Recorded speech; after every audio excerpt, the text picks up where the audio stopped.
JSC की माइगीदगी मणिपुर की प्रजा मयामदा मांगख्रिबा कमल बाबूगा मरी लेनाना अखोय मखा थाना चंगथगदबा खोंजंग असिदा हेना अमुक हेना अकनब खोंजंग अमा चंगजनबगी दमक अखोय ngasi JSC की टीम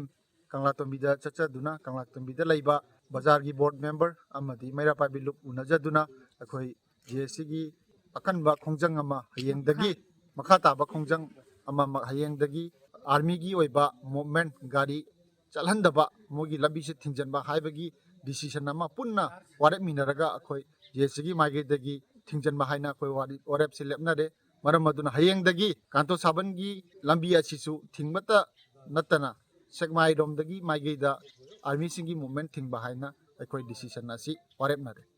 अदुगा हारिबा खोंजंग असिदा मणिपुर की प्रजा मयाम CSO ऑर्गेनाइजेशन पुनमंगना क्लब मेंबर पुनमंगना मतेंग पांगबिरे हाइरगा हाइरिबा खोंजंग असिबु मपुंग फाहनबियु हाइदुना JSC की माइगेदगी अखोयना वफम असि थमजरी JSC की माइगेदगी अमुक हेना हयेंग चंगचलिबा खोंजंग असिदगिसु अहेनबा हेना अकनब खोंजंग अमा मणिपुर की अकोइबदा लैरिबा प्रजा मयाम पुन्ना इहौ असिबु सागतपिदुना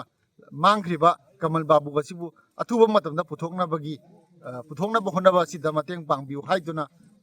प्रजा मयामदा अई वाफम असि थमजरी अदुगा लोइनना स्टेट गवर्नमेंट दसु JSC की माइगेदगी अखोगी मांगख्रिबा कमल बाबू असिगा मरी लेनना ऑफिशियल लीगल ओइबा एक्शन कया अमामा हाइबदी मतेंग पांगबिनबगी दमक्ता अई JSC की साइड तगी अपील तौजरी।